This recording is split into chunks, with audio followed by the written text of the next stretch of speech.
Olá, seja bem-vindo à palestra Povo da Promessa, Reino Dividido, agora no livro de Jonas. Para começarmos, eu gostaria de convidar você a pensar numa pessoa ou num grupo de pessoas que te deixaram magoado, traumatizado ou ressentido. Talvez uma crítica destrutiva, uma perseguição. Talvez você tenha sido caluniado, atacado injustamente. Talvez você tenha sido despedido do emprego, humilhado pelo chefe. Talvez um cliente fez altas críticas ao seu trabalho, te deixou com prejuízo. Talvez você sofreu um calote financeiro, uma pessoa que você confiava, que teve que assumir as consequências. Ou você tenha sido abusado moralmente, sexualmente, decepcionado por pessoas que deveriam te proteger. Agora vamos supor que Deus te coloque na frente dessa pessoa ou desse grupo de pessoa e fale para você mandar uma mensagem de arrependimento. E você conhecendo que Deus é suficientemente poderoso para levar essa pessoa à conversão, qual seria a sua reação? Essa pessoa ou grupo de pessoas terão o mesmo Deus que você tem, as mesmas bênçãos? Você acharia justo? Nessa lição, nós vamos dividir o livro de Jonas em duas partes. Capítulo 1 e 2, a fuga da mensagem de arrependimento. E capítulo 3 e 4, a misericórdia ilimitada de Deus é realizada. Deus deu uma ordem a Jonas. Vá depressa à grande cidade de Nínive. Deus estava chamando Jonas para pregar uma mensagem de julgamento para o povo de Nínive. Era uma grande cidade, cerca de 600 mil pessoas, e ficava aproximadamente 500 milhas ao norte de Israel. Em 2 Reis, capítulo 14, versículo 25, descobrimos que Jonas profetizou em Israel durante o reinado do rei Jeroboão II, Jeroboão II, século 8 a.C. Como a profecia de Jonas sobre Jeroboão restaurar as fronteiras de Israel havia se cumprido, ele seria popular na corte e com o rei. Deus mandou ele Jonas pregar contra Nínive, porque a sua maldade subiu até a presença de Deus. Quando Deus mandou ele pregar, ele fugiu. Vemos aqui que ele desceu de Gat, ele desceu de Gat-Hefer para Jope. Estamos olhando no mapa, ele estava em Gat-Hefer, desceu para Jope. A versão aqui do mapa está em inglês. E ele pegou um navio para ir para Tarsis, sendo que ele deveria vir para Nínive, onde Deus tinha mandado. Nínive, contextualizando Nínive, a gente encontra ela, é uma cidade edificada por Nimrod, em Gênesis 10, 11 e 12. Essa cidade era conhecida por ser uma cidade pecadora, do maligno, uma grande cidade do Império da Assíria, um arqui-inimigo de Israel. Acredita-se que o construtor, Nimrod, dessa cidade, tenha sido o responsável pela construção da Torre de Babel. Atos da cidade de rebelião contra o Deus de Israel, como idolatria, conquistadores cruéis, brutais, decapitadores, malvados, torturadores, agressivos, maldosos, expunham os troféus com os corpos dos conquistados. A história nos diz que eles removiam o nariz e as orelhas dos prisioneiros e enfiavam ganchos de carne em suas mandíbulas para mutilá-los e levá-los ao exílio. A cultura estava repleta de prostituição, sacrifício de crianças e outras maldades. Naum profetizou sobre a destruição final de Nínive, no capítulo 3:19, ele diz isso: quem ouve notícias a seu respeito bate palmas pela sua queda, pois quem não sofreu a sua crueldade sem limites. Cidade inimiga de Israel, cidade do pecado. Pelo menos 3 vezes Israel sofreu com a tentativa de invasão e destruição iminente pela Assíria. O patriotismo, o sofrimento de Jonas pode tê-lo impedido de levar essa cidade pagã ou de ver essa cidade pagã pelos olhos do Senhor. Então, possivelmente motivado por medo, ou orgulho, ou preconceito, ou qualquer outro sentimento, Jonas decidiu que os ninivitas não estavam dignos ou não precisavam da misericórdia de Deus. Estavam fora da misericórdia de Deus. Ele recusa entregar a palavra do Senhor, se rebela. Ele resiste e corre na direção oposta a Jope, embarcando no navio para Tarsis, como no mapa mostramos. Deus persegue Jonas, assim como ele persegue eu e você.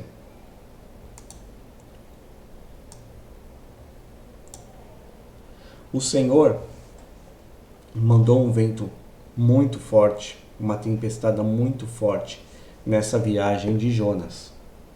Lembrando que Jonas está nesse caminho.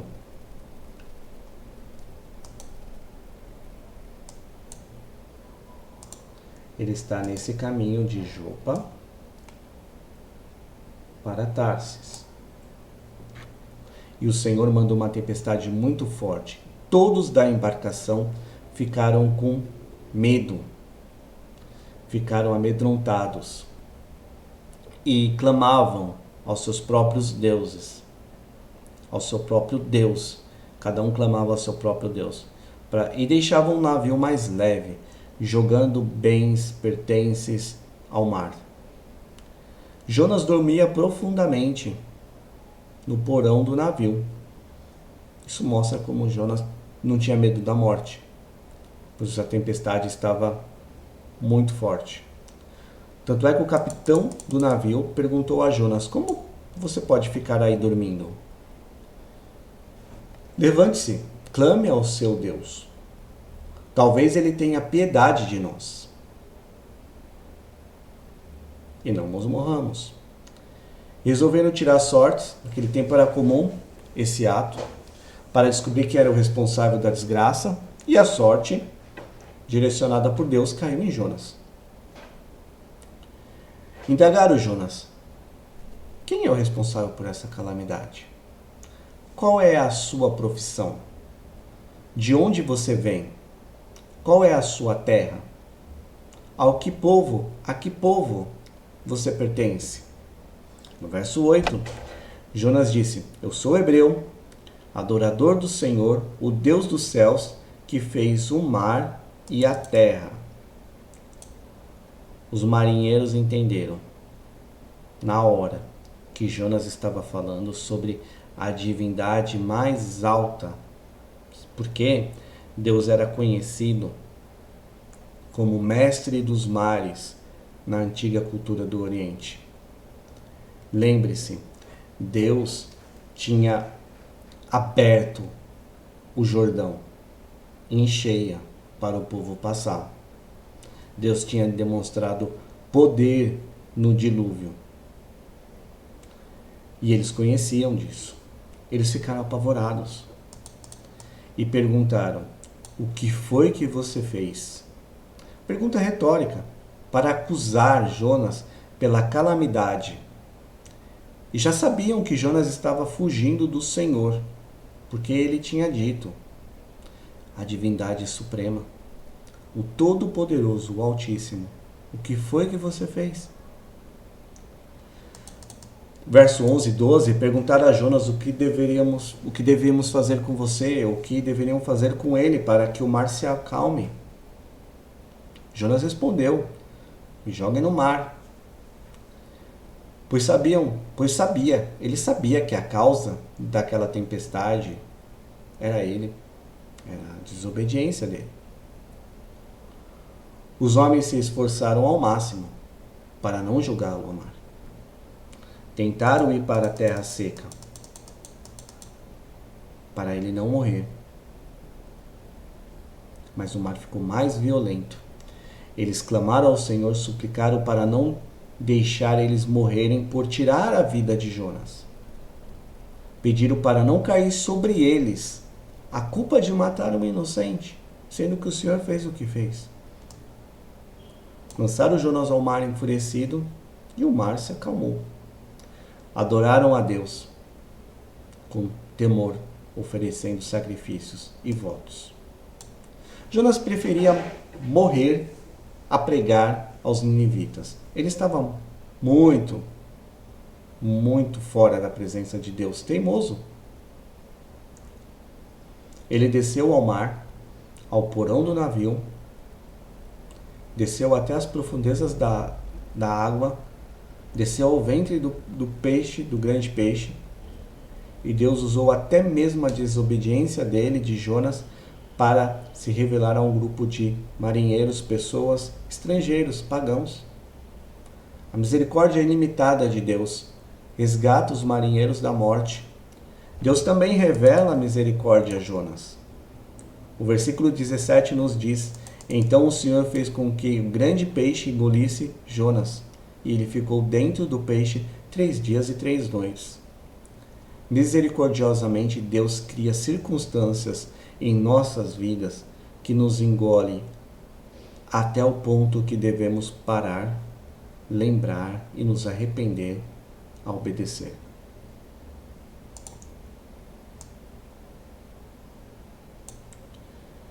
Vemos a misericórdia ilimitada de Deus nessa oração de Jonas, aqui no capítulo 2, de 1 a 10. Pois ele estava no ventre do peixe. Jonas se encontra em um lugar que somente a misericórdia de Deus pode alcançá-lo, pode libertá-lo. Jonas clama ao Senhor arrependido. Ele reconheceu a situação dele. Em meu desespero, clamei. Do ventre da morte, gritei. Ele reconheceu quem levou ele para essa situação. Jogaste-me nas profundezas, as tuas ondas. Ele reconheceu o resultado de não obedecer a Deus.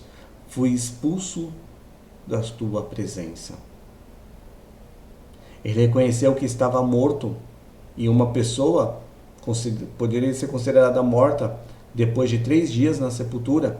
E ele diz assim, no verso 6, mas tu trouxestes a minha vida de volta da cova, ó Senhor meu Deus. Versículo 7, quando a minha vida já se apagava, eu me lembrei de ti, Senhor, e a minha oração subiu a ti, ao teu santo templo. O resultado da desobediência foi banimento da presença do Senhor. Ele finalmente reconheceu que a única fonte de salvação, a salvação, vem do Senhor. Assim como Deus salvou Jonas da cova, do oceano, Ele também mandou Jesus para salvar-nos do pecado e da condenação eterna. Todos nós estávamos mortos em nossos delitos e pecados, como Paulo diz em Efésios 2, 1, indo direto para a destruição eterna, porque desobedecemos a Deus, indignos. Ele nos escolheu com a sua misericórdia ilimitada. Com isso, nós chegamos ao nosso primeiro princípio. Deus provê a mensagem de misericórdia ilimitada. Anteriormente, todos nós também vivíamos satisfazendo a vontade da nossa carne, seguindo os desejos e pensamentos. Éramos merecedores da ira de Deus. Todavia, Deus, que é rico em misericórdia, com grande amor, com que nos amou, deu-nos vida juntamente com Cristo. Estávamos mortos em transgressões. Pela graça somos salvos. Deus nos ressuscitou com Cristo e fez-nos sentar em lugares celestiais em Cristo, para mostrar a sua riqueza incomparável, para mostrar a sua riqueza da sua graça incomparável, demonstrada pela bondade para conosco em Cristo Jesus. Efésios 2, 3, 7. Como saber que Deus tem misericórdia ilimitada dos seus inimigos, perseguidores, ou pessoas que te rejeitaram ou te maltrataram? Te encoraja a pregar a palavra de Deus a essas pessoas. Até onde Deus precisa te levar para retirar esse trauma, esse preconceito, essa superioridade ou inferioridade, para você se abrir ao Senhor e aceitar o propósito dele na sua vida. Não cabe a nós decidir sobre salvação. A salvação é do Senhor. Na segunda parte do nosso estudo, a misericórdia ilimitada de Deus é realizada, Jonas capítulo 3 e 4. Outra vez, Jonas tem a oportunidade de cumprir com a sua missão. Deus deu a segunda chance. Jonas obedece e vai para Nínive. Lembrando que ele foi vomitado pelo peixe, e agora com essa segunda chance, Deus fala para ele ir para Nínive. Jonas obedeceu ao Senhor e foi para Nínive. Era uma cidade muito grande, demorava-se 3 dias para percorrê-la. Jonas obedece a Deus neste momento.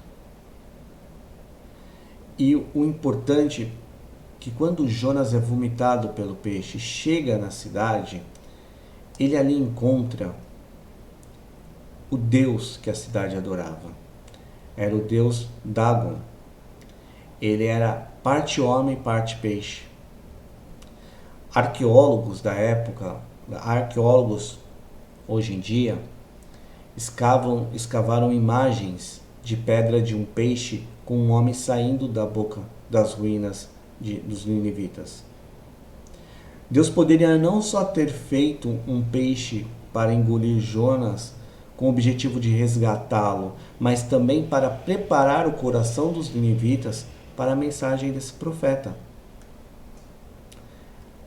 A mensagem se espalhando de que um homem emergiu da barriga de um grande peixe. Para eles, foi uma mensagem impactante. Tão impactante que, para percorrer a cidade, a Bíblia descreve que demorava-se 3 dias. Jonas fez um percurso de apenas 1 dia. Dizendo uma mensagem curta: daqui a 40 dias Nínive será destruída.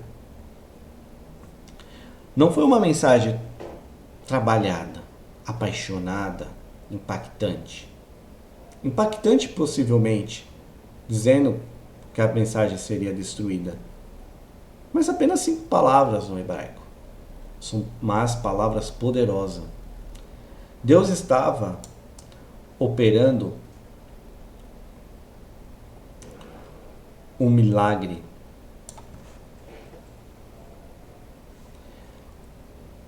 naquelas palavras. Essas 120 mil pessoas ninivitas responderam a essa mensagem de Jonas. Pois os ninivitas creram em Deus. Proclamaram jejum a todos eles. Vestiram-se de pano. O rei tirou o manto real, vestiu-se de pano, de saco, e sentou sobre cinza. Fizeram uma proclamação em Nínive, um decreto. Não é permitido nenhum homem ou animal, bois ou ovelhas, provar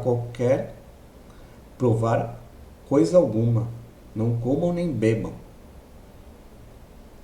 Cubram-se de pano, saco, homens e animais. Todos clamem a Deus com todas as suas forças.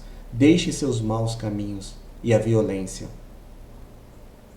Talvez Deus se arrependa e abandone sua ira, e não sejamos destruídos. Deus viu. Deus olhou para eles. Viu que eles abandonaram os maus caminhos. Então Deus tirou o decreto. Deus tirou a ameaça. E não destruiu, como tinha dito. A Bíblia diz que Deus se arrependeu e não o destruiu como tinha ameaçado. Esse é o verdadeiro arrependimento. Humilhar-se perante Deus. Dar o controle das nossas vidas a Ele. Nós cristãos, dar o controle das nossas vidas a Cristo. O governo de nossas vidas ao Senhor Jesus. O arrependimento. O arrependimento, de acordo com a palavra de Deus, e a fé andam juntos. Não pode haver um retorno genuíno para Cristo sem o repúdio do pecado. O arrependimento inclui a convicção do pecado. João 6, 8 a 11. Convencerá o mundo do pecado. Contrição ou tristeza pelo pecado e conversão do pecado. Atos 20 e 21, converter-se a Deus. Romanos 2, 4, Deus leva ao arrependimento. 2 Coríntios 7, 10, tristeza segundo Deus produziu em vocês. E 2 Pedro 3, 9, o Senhor não demora a cumprir sua promessa, como julgam alguns. Pelo contrário, Ele é paciente com vocês, não querendo que ninguém pereça, mas todos cheguem ao arrependimento. Deus quer que todos cheguem ao arrependimento. Na verdade, Nínive sobreviveu por mais de 150 anos depois de ter atendido a mensagem de Jonas, a mensagem do arrependimento. Jonas ficou profundamente descontente e com raiva por Deus poupar Nínive.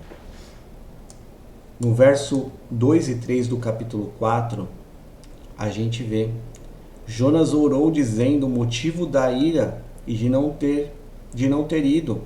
Ele abriu o coração ao Senhor. Senhor, não foi isso que eu disse quando ainda estava em casa? Foi por isso que me apressei em fugir para Tarsis. Eu sabia que tu és um Deus misericordioso, compassivo, muito paciente, cheio de amor, que promete castigar, mas depois se arrepende. Isso era um conhecimento exato de quem era Deus. Isso era um conhecimento exato do caráter de Deus e do poder de Deus. Jonas conhecia nosso Deus exatamente no seu caráter e na sua obra. Ele sabia o poder da mensagem de Deus, o poder que Deus tinha de converter as pessoas e dessa graça, dessa misericórdia ilimitada. E esse trauma que Jonas tinha contra essa cidade vem à tona. Tire a minha vida, porque para mim é melhor morrer do que viver. Ele disse isso. Ele queria, era para ele não punir Nínive, deveria ele perder a vida.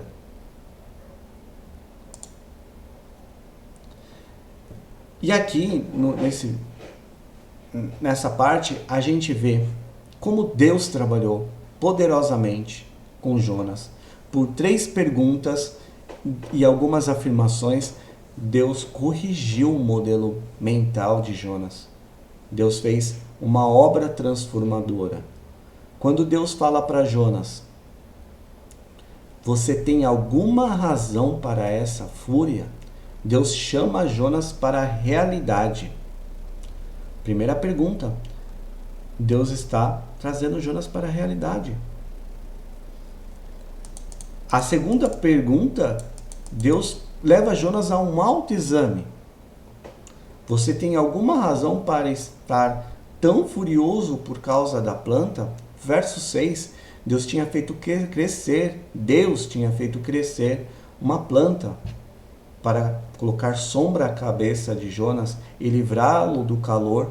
Jonas ficou muito alegre, mas Deus mandou uma lagarta para atacar a planta e ela secou. E Deus trouxe um vento oriental muito quente, e Jonas, ao ponto que ele desmaiou.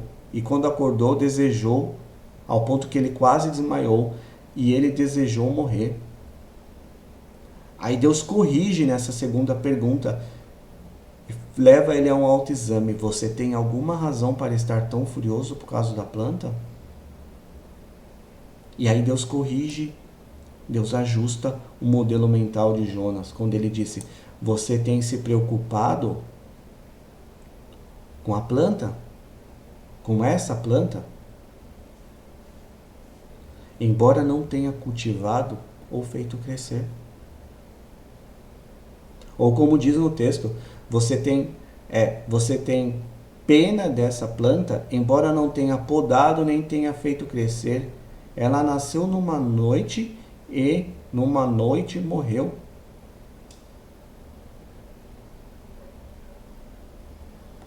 A correção de Deus vai mais funda no plano, no modelo mental dele. Contudo, Nínive tem mais de 120.000 pessoas que não sabem nem distinguir a mão direita da mão esquerda, além dos seus rebanhos. Essa correção do modelo. E a pergunta da prioridade, da senso de prioridade, a terceira pergunta, que diz, não deveria eu ter pena dessa grande cidade? Ela corrige as prioridades de Jonas, o grau de importância na vida, o valor.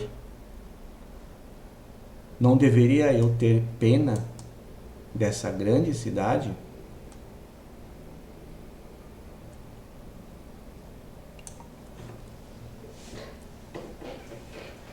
Jonas deu a vida pelos marinheiros e agora queria que uma cidade inteira fosse destruída, castigada. Deus corrigiu o pensamento de Jonas e salvou. Como Jesus fez conosco, morreu, ficou 3 dias na profundeza da sepultura e ressuscitou, dando vida eterna para todos aqueles que nele crê. Imparcial, Deus é imparcial, todo que crê, sem distinção. Com isso a gente chega ao nosso segundo e último princípio. A misericórdia ilimitada de Deus salva o arrependido. A misericórdia ilimitada de Deus salva o arrependido. A misericórdia ilimitada de Deus é incompreensível. O exemplo de Jonas pode ser vivo e aplicável hoje nas nossas vidas. Somos atacados, somos humilhados, rejeitados, inferiorizados. Tendemos a criar uma armadura de superioridade, inferioridade, perfeição, fuga, ausência, ou até mesmo uma armadura que não falhamos. Muitas vezes até inveja. Lembre-se, ser-te inferior é pecado. Você está diminuindo a obra de Deus em sua vida. Sentir superior também é pecado. Você está diminuindo a misericórdia ilimitada de Deus na vida do outro. Querendo ser o justiceiro, ou até mesmo menosprezando a sabedoria de Deus. Agir na inveja também é pecado. Você não está sendo grato à tua misericórdia que você recebeu, a graça que Deus te deu a você, ou que Deus tem te dado. Deus é imparcial. O que te impede de acreditar que Deus pode restaurar a sua visão e dar misericórdia às pessoas que te perseguem? Onde Deus tem te chamado para a realidade, você tem alguma razão para essa fúria? Em qual situação Deus tem te levado ao autoexame? Você tem alguma razão para estar tão furioso com? Onde Deus tem ajustado o seu modelo mental, sua forma de pensar e entender que Ele é todo misericordioso e imparcial? Em qual área da sua vida você precisa que Deus corrija as suas prioridades ou altere o seu grau de valor? Não deveria Deus, ter pena dessa pessoa? Ou desse grupo de pessoas? Tenha uma ótima semana, boas férias, nos vemos em janeiro de 23, boas festas e Deus te abençoe.